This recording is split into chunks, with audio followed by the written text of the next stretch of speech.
नीलू अमृत blog में आप लोगों का फिर से बहुत बहुत स्वागत है। जो मुझे पसंद करते हैं उसको दिल से धन्यवाद। तो आज ना मैं मनीषा और सचिन के बारे में कुछ कहूँगी और ना ही मैं जगत दीदी मतलब समझ ही सकते हैं आप लोग, ना मैं उसके बारे में कुछ कहूँगी। आज मैं कहने वाली हूँ सरिता जी के लिए, जो आप लोग बहुत दिल से उनको पसंद करते हैं। तो आज मैं उनके बारे में कहना चाहती हूँ कि वो वाकई में वो औरत एक सच्ची औरत है, एक वो सही औरत है। और जो लोग सही होते हैं ना, सामने वालों को बुरा लगे अच्छा लगे उनको कोई फ़र्क नहीं पड़ता है। वो है जो है मुंह पे बोलते हैं और उनकी आवाज़ तीखी होती है। ये कहने की बातें हैं कि जो चोर होते हैं उनके आवाज़ तीखे होते नहीं, जो सच्चे होते हैं उनके आवाज़ तीखे होते हैं। जैसे कि सरिता जी ने कहा कि मनीषा मेरे पास आई थी, मुझे बालकनी में लेकर गई, मेरा हाथ पकड़ के कही कि प्लीज़ आप कहो ना कि वही जगत दीदी को मेरे हस्बैंड के साथ ज़्यादा सट के ना रहे, मतलब उनको कहो कि वो दूर रहे। तो वो कही भी, वो जैसे कि वो कह रही कि मैं सुबह जब उठी तो मैंने देखा कुछ अलग ही। मनीषा मुझे बालकनी में लेके जाती है और कहती है कि नेहा को प्लीज़ मेरे पति से दूर रहने बोलो। और जैसे ही फिर सरिता सुबह उठ के देखती है तो वो सच में शॉक्ड हो जाती है कि तीनों के तीनों एक साथ बैठ के खाना खा रहे हैं। तो सरिता जी का कहने का मतलब था मनीषा के लिए कि बोलती कुछ और हो और होता कुछ, तुम होती कुछ और हो। तो इसमें मैं मनीषा को मैं ब्लेम नहीं लगा रही हूँ, ठीक है। मनीषा को मैं यहाँ बिल्कुल भी ब्लेम नहीं लगा रही हूँ। मैं समझ सकती हूँ ऐसे, मतलब भारत में स्पेशली इंडिया में ऐसे बहुत से औरत हैं कि जो अपने पति से डरते हैं, जो अपने पति का इतना स्पेशली इतना ज़्यादा इज्जत करते हैं कि अब उसको इज्जत बोलिए या डर बोलिए, कुछ भी बोलिए। अब जैसे कि मुझे ऐसा लगा कि कहीं न कहीं मनीषा थोड़ा अपने हस्बैंड से डरती है कि उसको बगावत करने में, कि उसको ख़राब लग रहा। तो वो बेचारी वो सबसे हेल्प मांग रही थी, सबको कह रही थी कि तुम अपने तरफ से बोलो ना, इनडायरेक्टली बोलो ना, ऐसा मत हो कि जैसे कि मैं बोल रही हूँ। तुम लोग अपने तरफ से बोलो कि नेहा को कि प्लीज़ मेरे उसके पति से दूर हो जाओ।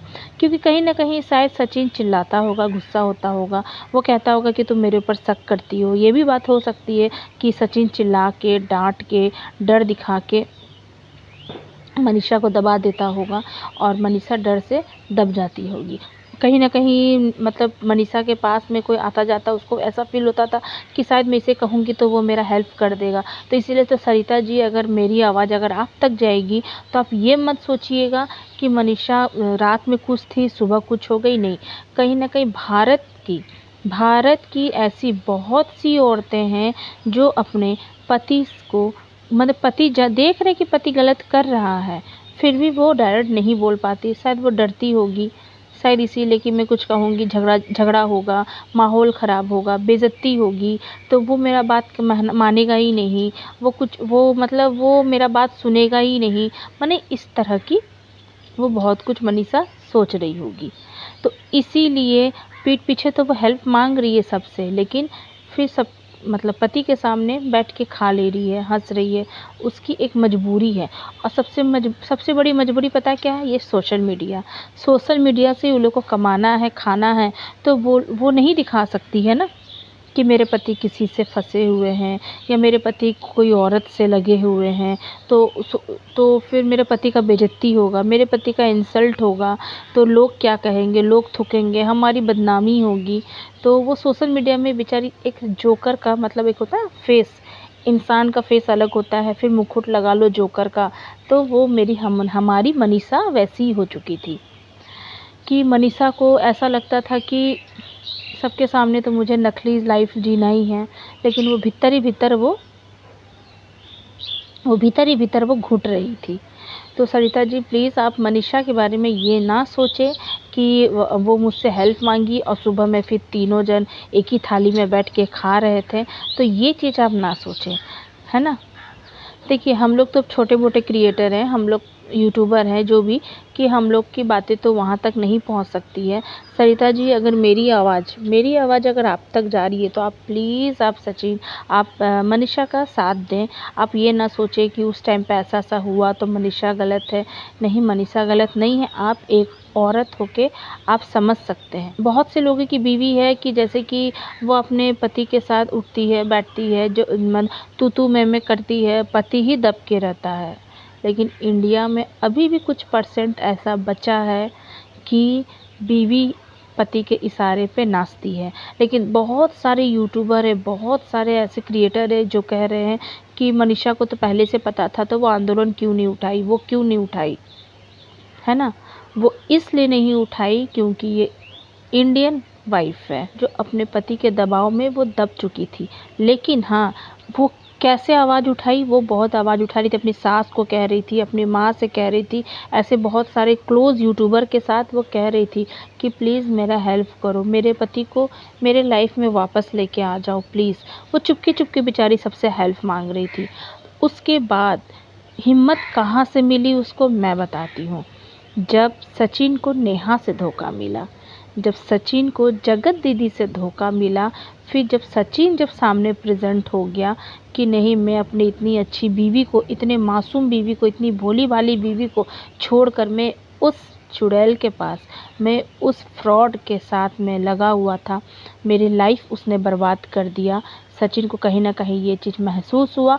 तब वो ऑडियंस के सामने सारा प्रूफ रखा, या ऑडियंस के सामने जब वो माफ़ी मांगने लगा, ऑडियंस के सामने वो नेहा का बुराई करने लगा, तब जाके मनीषा का साहस हुआ कि जब अब पति मेरे उससे दूर जा रहे हैं, अब मेरे पति को उससे नफ़रत हो रहा है, अब मैं बोल सकती हूँ। सच वो चीज़ हो गया। उसके बाद जैसे ही फिर ऑडियंस को पता चला, फिर ऑडियंस ढेर सारा मनीषा को हिम्मत देने लगे ना, मनीषा तुम बगावत करो, हम तुम्हारे साथ हैं, मनीषा तुम अपने पति को मत छोड़ना, मनीषा तुम नेहा को मत छोड़ना, मनीषा तुम अपने पति को अब छूट मत देना। अब ये सब वो कमेंट पढ़ के वो मोटिवेट हुई, उसका थोड़ा सा स्ट्रॉन्ग टाइप का उसको फील आया कि नहीं, मैं बहुत कुछ कर सकती हूँ, अब मैंने वो गलती कर दी, चुप रहने का वो गलती अब मैं भुगत रही हूँ। तो ऑडियंस या आप लोगों के वजह से हुआ, आप लोग उसको हिम्मत दिए। अब हम लोग भी अब यही एक काम करेंगे, बस मनीषा को इतना मोटिवेट करना है कमेंट्स में कि ताकि फिर दोबारा वो ऐसा गलती ना करे और ना ही सचिन करें। तो सरिता जी, अगर मेरी बातें आप तक पहुंच रही है तो आप समझ गए होंगे कि मैं क्या कहना चाहती हूँ। तो ऑडियंस, अगर आप लोगों को मेरी बातें अच्छी लगी है ना, तो आप प्लीज़ शेयर करिएगा इतना ज़्यादा से ज़्यादा कि सरिता तक मेरी बातें पहुँच जाए। तो मैं ये सब क्यों समझ रही हूँ, मैं ये भी बता देती हूँ, क्योंकि मतलब जो यूट्यूबर के साथ, यूट्यूबर क्या है, वो भी तो एक फैमिली है ना, उनके भी तो फैमिली है, उनका भी तो कहीं ना कहीं घर है, द्वार है, फैमिली है। तो हर फैमिली में कोई ना कोई एक खास, कुछ ना कुछ एक चीज़ होता ही होता है। हर एक घर की कहानी है कोई ना कोई।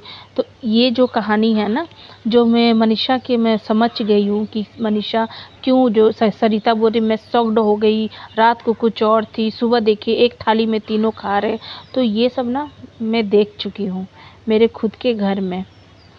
अब मैं किसका नाम लूँ, मेरे, चलो मैं बता ही देती हूँ। जब मैं सोशल मीडिया में आ ही गई हूँ, मैं एक यूट्यूबर हूँ, तो आज नहीं तो कल कुछ ना कुछ मुझे अपने बारे में भी बताना ही पड़ेगा। तो ये खुद मेरे मम्मी पापा के साथ ऐसा हो चुका है। मेरी मम्मी बहुत ज़्यादा पापा से डरती थी, या इज्जत करती थी, या उनके हर एक बात का सम्मान देती थी, या ये भी हो सकता है कि दुनिया क्या कहेंगे, तो पापा गुस्सा करेंगे, तो लोग जान जाएंगे, समाज में समाज के लोग क्या कहेंगे। तो ऐसे बहुत सारी चीज़ें मेरी मम्मी बर्दाश्त करती थी। लेकिन जब फिर हम लोग बड़े हुए, बच्चे बड़े हुए, तब फिर मम्मी थोड़ा थोड़ा बोलने लगी। हालांकि हमारी किस्मत तो बहुत ही ज़्यादा ख़राब है, मेरी मम्मी अब है ही नहीं। जब मैं 15-16 साल की थी तभी मेरी मम्मी हार्ट अटैक होके मर गई। तो गाइज़, अगर आप लोग मुझे सपोर्ट करेंगे, मुझे अगर चाहेंगे कि नहीं ये भी एक यूट्यूबर अच्छी है, इनकी बातें अच्छी है, तो आप लोग लाइक सब्सक्राइब मुझे भी करिएगा। तो मैं क्यों ना, मैं ज़रूर अपनी कहानी बताऊंगी। मेरी भी ऐसी बहुत सारी कहानियाँ हैं, मैं या मेरे मम्मी पापा का लेकर हो, या मेरा दीदी भाई बहन का लेकर हो, या मेरी बेटी लेकर। तो चलिए, तो मैं दिखाती हूँ अपनी बच्ची को। तो मेरी बातें बस अभी तो फ़िलहाल मेरी बातें इतना ही थी। तो अगर आपको पसंद आएगी तो प्लीज़ आप लोग सरिता तक मेरी बातें पहुंचा दीजिएगा।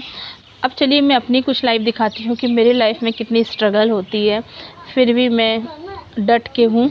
तो चलिए, तो मैं एक जन से मैं आपको मिलाती हूँ जो कि मेरी जान है, मेरी खास है, वो मेरे, सोच लीजिए वो मेरा शरीर का एक अंश ही है। चलिए दिखाती हूँ। तो ये मेरी बेटी है, इसका नाम नायरा है। नायरा से हाय। हाय। 8 साल की है। तो कल ही इसका बर्थडे हुआ। ऐसे कि मतलब बर्थडे का तो ब्लॉग किसी ने उतना कुछ खास देखा ही नहीं है। तो ये जो मेरी बेटी है ये इस तरह से ही चलती है। अरे ना, पैंट गंदा हो जाएगा बेटा, जाओ चेयर में बैठो। बहन को चेयर में बैठा दो। ये मेरा बेटा है। तो मैं अपनी बेटी के सामने नहीं बताना चाहती हूँ। जो मेरी बेटी है, जो आपने देखा कि वो घसीट घसीट के चल रही थी, वो आज से 7 साल से वो वैसे ही चल रही है। 6-7 साल से, क्योंकि मेरी बेटी चल नहीं सकती है। ऐसे बहुत सारे सब्सक्राइबर मेरे बारे में जानते होंगे, वो बिल्कुल नहीं चल पाती है, ना वो खड़ी हो पाती है। तो डॉक्टर ने कहा कि 60-70% ठीक हो सकती है ऑपरेशन करने से, लेकिन ऑपरेशन का खर्चा सुन के तो हम जैसे मिडिल क्लास लोगों का तो हवा ही निकल जाता है। तो हम लोगों ने इसको बहुत डॉक्टर दिखाया, बहुत ट्रीटमेंट हुआ, जब तक पैसा का दम था तब तक बहुत कुछ किया। लेकिन एक लास्ट में एक कोयम्बटूर, मतलब बेंगलोर साइड में, वहाँ कहा कि हाँ आपकी बेटी ठीक हो जाएगी, 60-70% है कि आपकी बेटी ठीक हो जाएगी। लेकिन खर्च सुन के तो हालत ही ख़राब हो गया। कम से कम 18 से 20 लाख रुपया। तो हम जैसे मिडिल क्लास के लिए 18-20 लाख आप लोग समझ ही सकते हैं कि बहुत ही ज़्यादा है। आप लोग सोच रहे हैं कि छत में बात कर रही हूँ, छत में हूँ, तो ये घर हमारा नहीं है, मैं रेंट में रहती हूँ। जैसे बढ़ रही है तो पॉसिबल तो नहीं है, तो तुम क्यों नहीं यूट्यूब बनाती हो, तुम यूट्यूब चैनल क्यों नहीं करती हो। तो मुझे लगा कि शायद ठीक है, ट्राई करूं, कोशिश करूं। तो तब से ही मैंने यूट्यूब चैनल खोला है। लेकिन अभी तक तो कुछ हुआ नहीं, भविष्य में पता नहीं क्या होगा। खैर छोड़िए, मैं तो अपना ब्लॉग बनाते रहूँगी अपने बेटी के नाम पे। बस सपोर्ट करना ना करना आप लोगों के ऊपर रहेगा।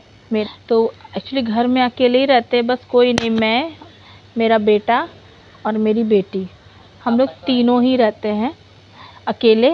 तो कोई भी सुन लेता ना कि कोई आ रहा है तो ये लोग इतने खुश हो जाते हैं, चाहे वो बूढ़े हो या बच्चे हो या जवान हो, घर में अकेले पड़े पड़े बोर होने के वजह से, है ना। तो सरिता जी, अगर आप औरत हैं तो आप औरत की फीलिंग समझ सकते हैं।